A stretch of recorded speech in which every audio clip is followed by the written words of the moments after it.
I had been driving for hours, and the rain wasn't letting up. The wipers thumped rhythmically against the windshield, struggling to keep up with the deluge.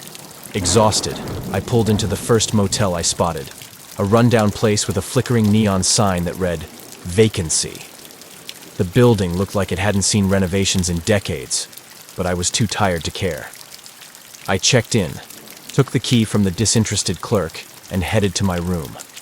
The room was as depressing as the exterior. Dim lighting, outdated furniture, and a musty smell that clung to everything. But it was shelter, and I was too exhausted to complain.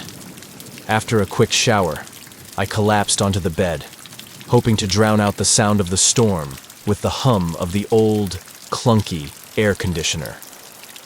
Sometime after midnight, I was jolted awake by a loud knock on the door. It was rapid and urgent, almost panicked. My heart raced as I sat up, trying to shake off the grogginess. Who could be knocking at this hour? I hesitated, but curiosity got the better of me. I approached the door and peeked through the peephole. A man stood there, drenched from the rain. His clothes clung to him, and his face was pale, almost sickly. He looked distressed, and his eyes were wide with desperation.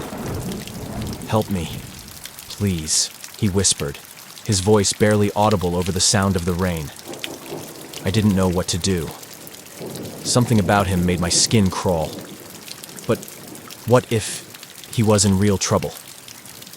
I debated with myself, my hand hovering over the doorknob, but something held me back. Something didn't feel right. Instead, I called the front desk. The phone rang and rang, but no one answered. The motel staff was nowhere to be found. The man knocked again, louder this time, more insistent.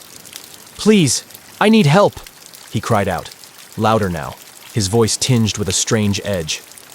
I backed away from the door, my instinct screaming at me to stay away. But as I moved, I caught sight of him through the window. He was standing right outside, staring in at me with those wide, desperate eyes. My heart skipped a beat. How had he moved so quickly? He knocked again, but this time it wasn't on the door. It was on the window. The glass shuddered under his fist, and I could see his breath fogging up the glass as he pressed his face closer. His eyes were fixed on mine, unblinking, as if he was trying to peer into my soul. "Open the door," he mouthed, his lips curling into a strange, twisted smile. I stumbled back, grabbing the phone again, desperately trying to reach the front desk. Still, no answer. My mind raced. Should I open the door?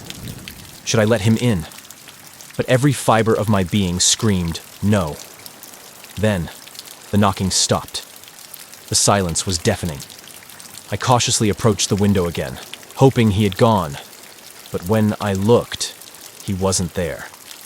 Relief washed over me until I turned around. He was at the door again. "Help me!" he screamed, pounding on the door with all his might.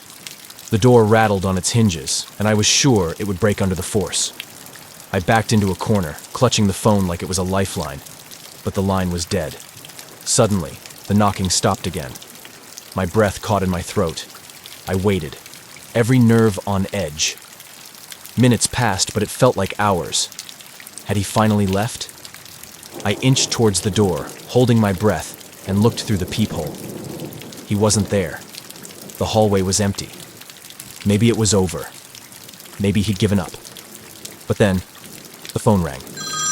I nearly jumped out of my skin. The harsh sound echoed in the silent room. With shaking hands, I picked it up. "Hello?" I whispered, my voice barely audible. There was silence on the other end. Then, after what felt like an eternity, a voice spoke. It was the man's voice, but now it was cold, devoid of the desperation from before. "I just wanted you to open the door." The line went dead. My heart pounded in my chest as I slowly lowered the phone. I was trapped in that room, alone, with no way out. And he was still out there, waiting, watching. I never did open the door. And to this day, I can still see his face pressed against the glass, his eyes boring into mine, waiting for me to make a mistake, waiting for me to let him in.